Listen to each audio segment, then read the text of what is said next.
back to my channel, which is called Cooking with Carol Diane. However, I've set aside a little time in the afternoon or morning, whenever I decide to do it, for tea time conversation with the wise old owl. Here he is right here. He's my helper today. Oh my gosh, it is snowing outside, finally. What are we? We're clear into the end of February, but really, I look out my window, big, fat, nice, fluffy snowflakes are coming down for the first time. For the first time this year, yeah. Other places are getting hammered with weather, but where I live, it just doesn't happen. It just doesn't happen. So when it's like this, oh my gosh, it's wonderful to me. It really is, because I come from an area, it's all it did was snow. Do I miss it? Sometimes. Today is one of them with the big, fat, fluffy white snow. It's wonderful. I'm going to start my tea off this morning. I'm going to talk about 3 different things today that kind of coincide with each other. Brought out my February teacup, which are violets. They really are, little violets on here. And I was asked to talk about this subject, one of them, and I thought, okay, all right, I will. For the people that are going through this, and even if you're not, maybe one day you will be. I don't know. But when I did kind of give this advice to a person that I know so dearly, I was the wise old owl that day, and she said, Diane, you really need to share this advice because it worked. Okay, all right. So what am I going to talk about today? One I'm going to talk about is what I call plugged in. The other one is Cowgirl up. And the third one is boundaries. Oh my gosh, that could be a whole video all on its own. But I'm going to try to work this in my tea time talk today with all 3. So we are in, like I said, January, February, and March, which are considered, the winter months. Sometimes you get kind of in a rut. Sometimes you feel depressed, stressed, even the feeling of being left out. And I think we've all gone through that. But if you're depressed about something, which we all get, we're all human, it all comes to us. Let me share a story with you, and maybe it'll help you if you're going through something similar. So my good friend lost someone to death. And it's not an easy subject to talk about. It isn't. I often bring out a little compass. And when I write my novels, of which today I'm going right after this into my office and hopefully get a full chapter done on, yes, the 4th book. And I talk about this little compass of people losing their way. Okay, so if you have lost somebody in your life, and I think we all know the 5 stages of grief. But then after you kind of get through that and you think you're leveling out, bam, what hits you again? Depression. It does. So many years ago, my father died in 1994. And it wasn't something that we thought, oh my gosh, he's sick, he's got a year, 2 years, whatever. No, this was very sudden. And when people are taken out of your life, just like that, sometimes you handle it, sometimes you don't. And at the time, we had his 70th birthday party. Great big, huge sheet cake, 70 candles all on that cake. He blew every single one of them out. It was great. And 2 years later, he was gone out of our life. Yeah. He was rushed by Flight for Life down here, actually, to the hospital. He died 3 times on the way. And they did surgery, and of course, he didn't make it. And my mother, who was in her late 70s, she actually had 3 broken ribs at that time. She was wearing a little brace around her. And because she was having difficulty walking, we put her in a wheelchair to even go see my dad to say goodbye to him. And after he had passed away, and I was wheeling the wheelchair down the hospital hallway is she kept saying something. And finally I kind of leaned down and I said, Mom, what are you saying? And she said over and over again, what am I going to do now? What am I going to do now?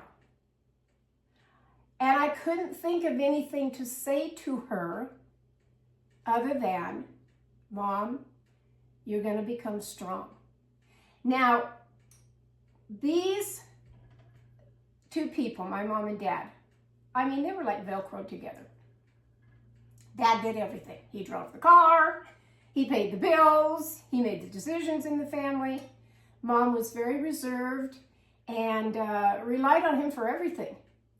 And now he's gone, was gone. And she didn't know what she was going to do. She almost just froze in life. She really did. She lived in a senior housing of an apartment. And she really did just kind of sink into a depression. So, family kind of convinced her, Mom, I think it's time that maybe you go get a little counseling, somebody to talk to, you know, and maybe they can help pull you up out of this. She actually did it. Okay. What did the counselor tell her? And I can't even remember at the time whether it was a psychiatrist, psychologist, just a social worker. I don't even remember at the time. I just remember she went and saw a professional to figure out how to get her out of this slump. And so her name was Virginia. And he looked at her and he said, Virginia, I want you to get plugged in to life. And she looked at him so funny, like, what are you talking about? He says, I want you to think about, and he held up, and I should have brought a cord, so say this of my grabber here. He says, that this is a cord that goes to a lamp, right? Yeah, she said. He says, and if I put this cord into that socket into the wall, what does it do to that light? Well, it turns it on, she said. She had a funny way of saying things. Well, it turns it on. Yeah, he says it does. It gives it electricity, power, makes the light bulb come on for you to see light in the room, right? Yes. He says, well, that's what I want you to do too. Well, I don't see how I can become a light, she said. That's what she said. He said, I want you to find something in your life to fill your days now where you're not constantly thinking about your husband that has passed away months ago. A hobby, a craft. Maybe you like to sew, gardening, meditation. Maybe you like to write in a journal, painting. Oh, the word painting. A light bulb came on. Well, I like to paint, she said, and she did. He says, then that's what I want you to do. I want you to go home, and he says, I want you to get out your paints, and I want you to start painting again. And folks, it was so simple of advice. Get plugged into life. But it worked. She got back to her painting, and she liked to do pressed flowers. And because she lived in a senior housing, every day at lunch, she could go over, it wasn't right in the complex, it was, she had to cross the little area, the courtyard area. And they had a lunchroom in there, and she could go over there and have lunch with all of her lady friends of her age. And so she started slow, but she took one of her paintings with her to lunch one day. Oh my gosh, ladies fell in love with it. They wanted to purchase one. Well, she didn't even know what to do. You know, here came the confidence now. Oh my gosh, I did something that somebody else likes. I'm not thinking about husband that's dead. I'm thinking about me right now, that somebody's paying attention to me and likes what I do. So she sold her paintings to several different ladies. She started out like $5, $15, got it up to about $20 on some of the bigger ones. And that's all she would go. And I would tell her at times, Mom, you know you could get more money for what you do. No, she says, I don't want to do that to my ladies, because she says they like to buy several. And if I get too many, then they'll stop buying from me. Okay, all right. So she did that for a very long time. And that passed the time and made it where, you know, I'm not thinking about the grief. I'm not thinking about that he's gone, that I need his help so tremendously now. And oh, by the way, she stopped having people call her Mrs., like Mrs. Smith. She wanted to be called Virginia, like Cher, you know, individual person, her. She wanted to be now who she was, not him anymore, a little extension of him anymore. And that worked too. It really did. So the advice I give on being plugged in is that get plugged in no matter what the circumstance you're going through, whether it is a death, a loss of someone in your life, or just like this, January, February, March of the winter months. It's still snowing. Yep, still snowing like son of a gun out there. And you're feeling in a rut. Try getting plugged into something. And if you think, well, I don't do hobbies or crafts or something, well, think of something else that really occupies your time, where you're not sitting there kind of feeling sorry for yourself or wondering, what happened? You know, the train passed me by. Now what do I do? Another good one that I say is Cowgirl up. What does that mean? Take a hold of those bootstraps of your boots, pull them up, and get on with your life. Really, life is too short to lay in bed all day. Life is too short to sit in that lazy recliner and just watch TV all day. There is a great big world out there with so many things to do, things to see, people to meet along the way, and you need to get busy on it. When we talk about boundaries, oh my gosh, I had one just this week. It's been a busy week for me. It really has. Oh, my tea's so good this morning. So after I retired, and people ask me, what was the best thing about retirement? Okay, FedEx man was at my door. I had to stop for a brief little pause there. Okay, so getting back to what I'm talking about of boundaries. When I retired from my career, the best thing I think of my retirement that I like is not having, well, of course, to get up early in the morning and rush, put yourself together and get off to work, and then dealing with people at work, boundaries, and bosses that were, and I've had a couple that were just a shake of the head dilemma, you know, those micromanaged bosses that you think, why? You hired me to do a job. I know how to do the job inside and out. Now just let me do the job. No, they're always the ones that have to get in there and kind of ruffle your feathers just a little bit. Okay. So when we talk about boundaries, people who get in your face, very, very close, just like this, they're this close to you, talking to you. That's one. Boundaries of people that just like to push your buttons on things, you know, a conversation, something maybe at work or whatever, and you're thinking, just back off, you know? Learning the word no.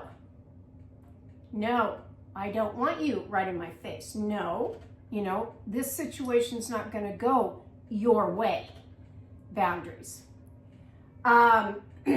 Also giving too much of yourself, because that's what others expect of you.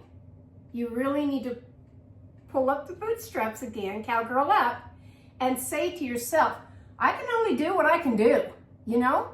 Don't push me that far, because you don't need to be pushed that far. But people like to do that. The users, the ones that don't know where their boundaries are because of whatever they've said, done, or getting in your face like that, to the users who, yes, take advantage of you. So perfect example this week when I go out. Had to go buy a pair of shoes. Son's wedding's coming up. Yeah. Okay, I go shopping.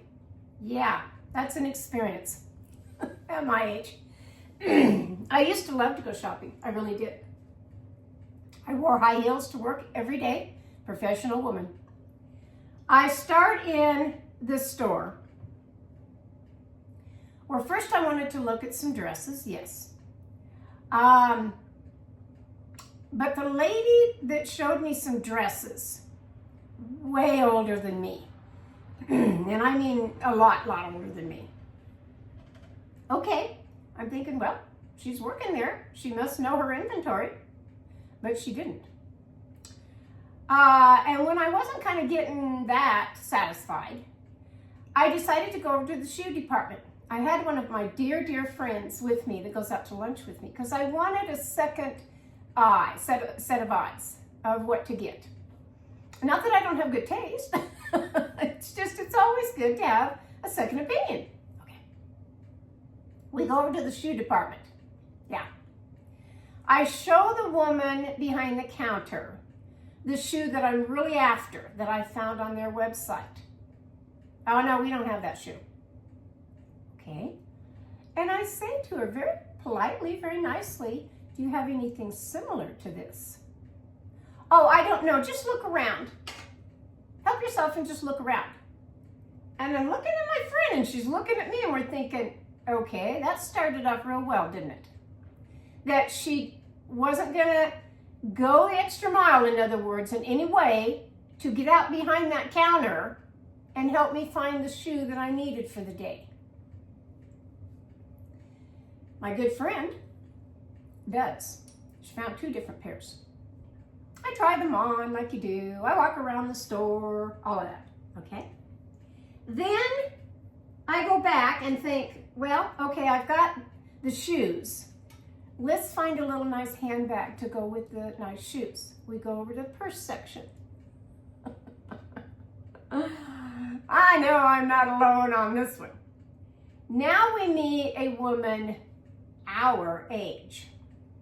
She thoroughly understands everything that comes out of my mouth, knows what I'm looking for and why, for my age, everything. Been there, done it, yeah, of like-minded people. Love it when I meet those salespeople in the store. Okay, you don't find them that often because it's usually all these young people. All right, so I go over and more than accommodating woman. She pulls out kind of these big baskets, one right after the other. If I don't have it right here, let me go in the back room and see what I have there and we'll pick from there. Or there's another area in the store that I have some handbags over there. Okay. Well, I didn't find really kind of what it just didn't call out to me on the purse. Okay, and I said, well, I think I'm going to go one more time over to the dresses and see if I can find anything. Okay. She says, I'll go over here and see about the handbag. All right. My friend and I trip along and go back to where the old lady is. And I have to call her that because she was way older than me. Okay. Older lady, I should say. I'll call her older lady. We get back over there. And again, I had a particular brand name of a dress picked out that I wanted. Nope, didn't have it. You could order it online. But here's the problem about ordering stuff online. Yeah, you got to pay for it. You have to wait for it to come. Whether it comes to your house, which it could be delivered to my house, or pick it up in the store. Then you have to, try it on. Gosh, does it fit? I'm not sure. And I, in my brain, had it, I think I'm a size 12. And the woman with the handbag said, you are not a 12. I said, well, I put on a little weight. No. So again, what you see your image of in the mirror, other people don't. They don't. Now, it's true that they can either see it more or less. I see myself as more. They see it as less. So I'm asking the old lady for a older lady for a size 12 in dresses. Well, they had the size 12. That was no problem. But they didn't seem to have the dress, the brand name that I wanted, because yes, I did kind of want long sleeves to cover up my arms. My old arms. Didn't have that. But I picked out 3 different gowns. Thank goodness I had my friend with me. I don't think she's going to mind me, tell me her name. Debbie is her name. I had Debbie with me. Debbie's such a lovely lady. She's quiet. She's funny. And I thought, okay, and she's honest. She will tell me when I get the gown on, that's not you. Or yeah, I like that, you know, one way or the other. She won't be just because she wants to sell me the dress type thing like the older lady would behind the counter. Okay, so I tried on 3 different gowns, and thank goodness I had Debbie with me, because the older lady that's in the store as the salesperson selling gowns didn't help me in or out of that gown. The zippers were hard to, you know, zip up, and one dress that I tried on had a little button at the back. I couldn't get it. Debbie did. Debbie did. And then it was hard to know about is the shoe really going to match, you know, these dresses? Okay. So Debbie said she'd go back over and get the shoe that I picked out that's going to go with whatever dress. Okay. So she did.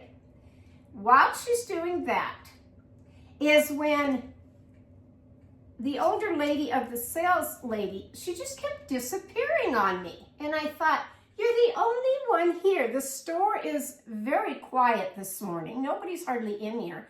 Why aren't you waiting on me and helping me? I don't know. Okay, so then I'm getting kind of frustrated inside because I'm thinking I'm not going to find the dress in this store at all. I get to almost where I'm going to be putting my regular clothes back on for the day, when I still had this one dress that I had to get out of, and the lady wasn't there to help me, so I had to wait for my friend Debbie to come back with the shoes. So I said, Debbie, will you help me out of this dress, please? I said, I don't think we're going to find anything here. All of a sudden, we hear the older lady say, well, I just got these in. I don't know if it's the color that you want. Okay. And so I'm looking over the counter of where the cash register and all that is, and I see the rack of clothes. There weren't that many. Boom, there's the color I want. Boom, there's kind of the dress that I think, yeah, let's see if you have that in my size. And I'm thinking, why didn't she pull that out earlier? Okay, so I get the dress to try on. I tried on a size 12, way too big. I tried on a size 10, still a little bit. I got down to the size 8. Wow, that made me feel good for the day, didn't it? Yeah, because in my mind, I'm thinking, I'm overweight and I'm going to be fitting into a size 12. For many, many years, I wore a size 4. Then I went from that to a size 6. And here lately, I don't even know why in my brain I thought I was in a size 12. Just happens. Okay, so I get the 8 on. Debbie helps me in the dress. We get the shoes on me. I'm liking it. I'm thinking, this will do. You know, it's okay. It wasn't quite the one I really wanted. But then there's that skittish feeling of, I don't know. You know, I just don't know. Okay, so long story short. The dress, yes, I want. But here comes the sales lady from the purse section. Now she's found the little handbag that matches my shoes and is great. I said, oh, I like that. That just kind of pulls the ensemble all together, doesn't it? Okay. And I said, I did have one other pair of shoes picked out, so-and-so of the purse department. Well, let's go look at it. She says, just wear the dress and come over and let's look at it. Okay. What I didn't notice, but what Debbie, my friend, noticed, is that the older lady behind the counter had the, it's left me right now what they're called, the scanner gun, that she was ready to scan that dress and put it into the cash register as a done deal, sold. It wasn't a done deal yet. I had the dress on, okay? She had another one, the other size, on the counter. is the reason why she wanted to scan it and get it all rung up and done. So I'm tripping across the whole store in this nice, pretty gown with my shoes on to kind of try them out. I get over there to the shoe department to show this gal that sells all the purses. I said, what do you think about this pair of shoes? Because she's my age, because she's been down the road and around the block and knows. She says, but can you wear those for quite a while, or do they hurt your feet? I said, they kind of hurt my feet. She says, then I wouldn't recommend them. And I said, you're right, you're right. I said, they're pretty and all that, but within probably 30 minutes of standing or whatever at my son's wedding, my feet would be killing me. So I didn't get those. Okay, so then I get back to Debbie's whispering in my ear. It's great to have good friends, it really is. And she says, the lady at the shoe department wants you to buy the shoes here because she works only on commission. Okay, I said. And the lady with the purse area, she overhears this. And she says, you don't have to buy just in the shoe department. And I said, she says, you can pick any one of us, any one of the clerks here in this store, and we can ring up the sale. And I'm thinking, okay. And I said, well, you know what? So-and-so, I knew her name. I said, I like you. You're the one that has gone all over the store, picking out things for me, helping me. And you seem to just know what I'm looking for and what I want. So I said, I'd like to have you continue to help me. She says, then that's what I'll do. I'll ring you up. Okay. I look at my friend Debbie. She's kind of wide-eyed because when we're walking back together, she says, Diane, you're the one that's buying the clothes, not me. You're the one that needs to feel comfortable with whoever's selling it to you. And she says, I agree. The lady at the shoe department, she hasn't been very helpful at all. I said, she hasn't done anything but go back in the back and get my size. I said, then she just disappears. She sets the box down and just disappears. As if whatever's going on at that cash register where there was nobody there is more important than helping the customer try on a pair of shoes. This is difficult for me because of my dad owning a Western clothing store for many, many years and selling boots, you know, and you take off your shoes, he's putting that boot on your foot like shoe salesmen used to do all the time, you know. It's just a personal touch, you know, of everything. And not leaving your side until you pick out the right shoe for you. And you know, you're pleased with it. Okay, so we leave there. We leave the shoe department with the shoes that are on my feet. The gal with the purse department has the purse in her hand. She's going back to her department. And I got to get out of the dress. So I'm going over, clear across the store, back to the, where the dresses are. And Debbie's helping me get out of the dress again. And I said, correct me if I'm wrong, but I said between the lady at the shoe area and now this older lady, I said, neither one of them seem to want to help me today. You know, that they just aren't very accommodating. She says, oh, I agree. Okay. Kind of had her stamp of approval. So I keep, let's see, I get dressed. I have the dress over my arm. And I didn't want to upset the older lady, and I didn't want to hurt her feelings or anything else. But in my mind, I knew this isn't going well with you. You probably wouldn't even ring up the sale correctly because you're very confused about things, I could tell.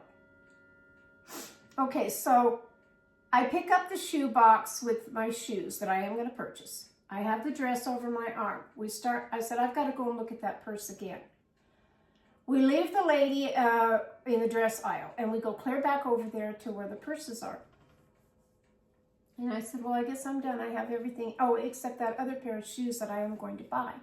And I looked at Debbie and I said, you don't want to go over there and get those, do you? And she said, no, because she didn't want to be around that woman in the shoe department. Okay, so the lady with the handbag said, I'll go get them for you. Okay. We get it all rung up. Nice.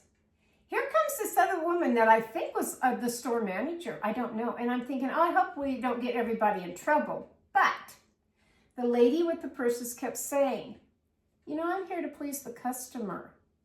And I looked at her and I said, funny you would say that, because that's what my dad always used to say in his store. The customer is always right. Don't get them upset. Don't get them mad at you, because then they won't come back in your shop, your store, and buy anything again. You know, try to please the person that's in front of you first, not Joe Blow sitting over here or whatever. You are up here at the counter first. I'm going to wait on you first. In between, I might wait on the other one, yes. But let's try to get this sale done and make you happy and comfortable, where you want to come back in this store and maybe buy something else, a bracelet or something to go with your attire.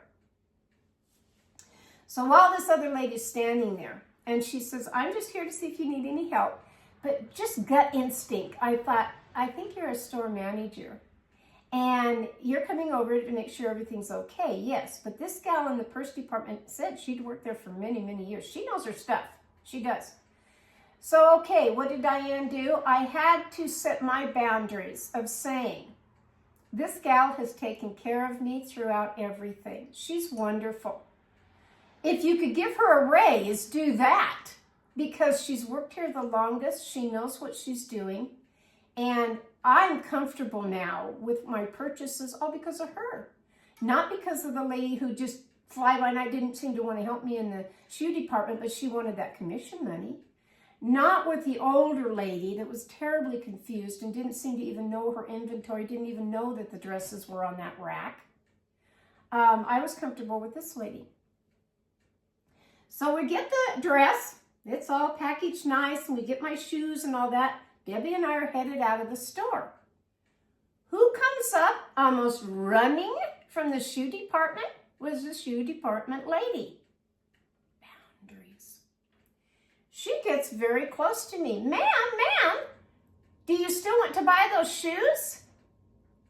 Well, all I could say was, I've already purchased everything. I'm good for the day. Thank you very much. And Debbie and I walk out of the store. We get out to the parking lot. And Debbie says, well, that was really pushy of her, wasn't it? I said, boundaries. She doesn't seem to know her boundaries. All she's interested in is getting that commission. If she lost it for the day, it's because she didn't wait on us and help us do anything. Nothing the whole entire time. The lady that was in the dress department area was the same way. Wouldn't even help me in or out of my gown. If I had been there all by myself, it would have been a struggle. It really would have. I would have had it half open in the back, looking in the big long mirrors of, now what do I do? You know, I can't get it up, I can't get it down on the zipper. What do I do now? Because she wasn't helpful at all. And I don't feel that you need to tell the hired help how to do their job. I really don't. I don't think it was up to me to say, ma'am, you know, could you zip me up or button me up or whatever? I'm having a difficult time. She should just know. And the one in the purse department did. She knew everything. She really did. So, today's talk, again, if this has happened to you, which I'm sure it has, I know I'm not the only one on it. Good help is hard to find? Yes. I get that. Okay, so then we leave there and we go out to lunch, of course. I wanted to treat my good friend to lunch. I said, I asked you to come and help me with my extra set of eyes, so let's go have some lunch. Okay, she wanted to do that. In going over there, I catch out of my ear something else that was said. A man was being seated, and of course, when people say, how are you, you know, for the day? And he belts out, oh, living the dream. Living the dream. And that caught me a minute, and I thought, what exactly does that mean, living the dream? Do you mean that you're happy that you're alive on planet Earth? Okay. Are you happy that, I don't know what that means exactly. It could mean something totally different to that man than it would to me. Living the dream for me is making it up out of my bed in the morning, really. Putting myself together And then, yes, going through my checklist of, okay, what's on the agenda for today? What have I forgotten to do? Yesterday was a big day. I knew I had to get certain things purchased and done because the event's coming up, and I don't want to wait for things in the mail. I do have one that is coming in the mail, however. And what I'm going to do that on this dress is I'm going to have a fashion show for my lady friends. And I'm going to try on the dress that I got yesterday, and I'm going to try on the dress that I actually ordered and is coming, via mail. And we'll see which one they say, oh yeah, Diane, that's more you. I know which one I would feel more comfortable wearing for a long period of time. But it's just good to have a second pair of eyes. It really is. So let me back up to my first part of my conversation of tea time today. And I hope all three of these little topics help you in some way out there. If you are in a rut or depressed, or you are going through the worst thing in your life, whether it is death or whatever it is, a divorce, and I've said 1,000 times, a divorce is a death. It's the death of a marriage. So you grieve, you go through the 5 stages of death of divorce. You do. But if you have lost somebody, like my good friend has, and you're still dealing with that, and she did tell me, like I said, Diane, please talk about this, because had you not said it the way you did, I probably would be still laying in my bed, taking antidepressants, and not wanting to even face the world. And I said, oh gosh, I'm so glad that I did tell you about what the man said to my mother to help you. And if that is helping her, it helped my mom. If that's helping you now to find whatever it is that you can do to get your mind off of it, great. I'm so glad. I'm so glad the wise old owl and I have helped you on that. Really, I am. If you need a little push, the push is to pull your bootstraps up, cowgirl up. Cowgirl up and get on with whatever it is that's out there for you, because you still have a journey to go through. We all do. And on boundaries, set your boundaries. I had to set the boundary with the woman in the shoe department of, no, you're not going to get in my face. You're not going to make me feel bad that I didn't purchase the shoes in your department because you did not do your job very well. And I'm not going to sit here and argue with you. It's called tit for tat. My dad always said that. I'm not going to do that with you today. You should already know how to please a customer. I purchased my items and I'm on my way. So the word no kind of came into play on the boundaries yesterday. No, you're not going to get the commission. And oh, by the way, this was another thing that I told my friend Debbie. I'm only going to pay with one card, my debit card. I'm not going to go 3 different cash registers and 3 different taxes. If I bought the dress from the older lady and she'd rung it up, I would have had sales tax right there. Then if I go all the way across the store and I buy the shoes at the shoe department in that cash register, there's sales tax with that. Then if I go over here to the purse section and she rings it up, there's my 3rd tax. And I'm thinking, why? I don't need that. I don't need that. I really don't. I've spent enough. And I don't need to be taxed 3 times. 1 cash register, all the sales. That's how I looked at it. If I'm wrong, correct me. I'm not right on a lot of things, but in my mind yesterday, I felt that was right.